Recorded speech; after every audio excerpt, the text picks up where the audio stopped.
عورت کی شرافت کا اندازہ کرنا ہو تو اس کی شرم و حیا کو مد نظر رکھو۔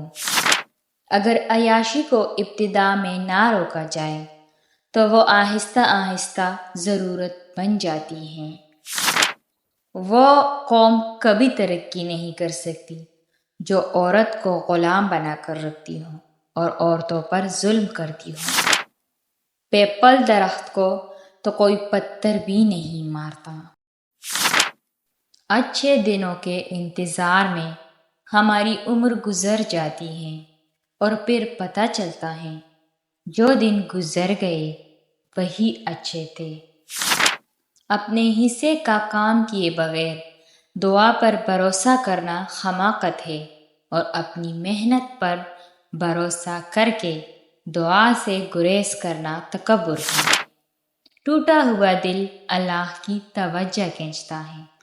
خوش نصیب ہے وہ روح جو اللہ تعالیٰ کے لیے روتی ہے۔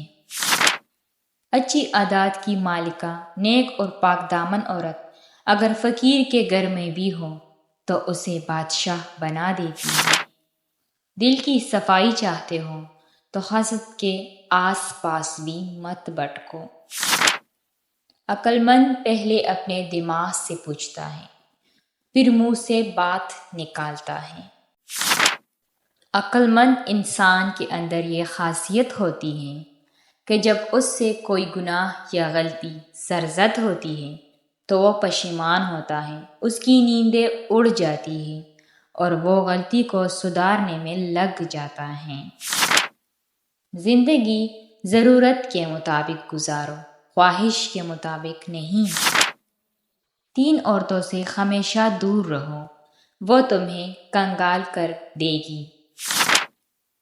نمبر 1، جھوٹی عورت جو ہمیشہ تمہیں دھوکے میں رکھے گی۔ نمبر 2، بخیل عورت جو اپنے توڑے سے نفع کے لیے تمہارا بہت سا نقصان کر دے گی۔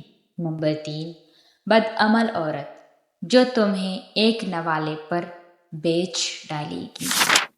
پیچھے مڑ کر مت دیکھو، کوئی نہیں جانتا کہ دنیا کیسے شروع ہوئی۔ مستقبل کے بارے میں مت ڈرو، کچھ بھی باقی رہنے والا نہیں۔ اگر تم ماضی اور مستقبل میں پھنسے رہو گے تو تمہارا حال گزر جائے گا۔ ہر انسان اپنی زبان کے پیچھے چھپا ہوا ہے، اگر اسے سمجھنا ہے تو اسے پہلے بولنے دو۔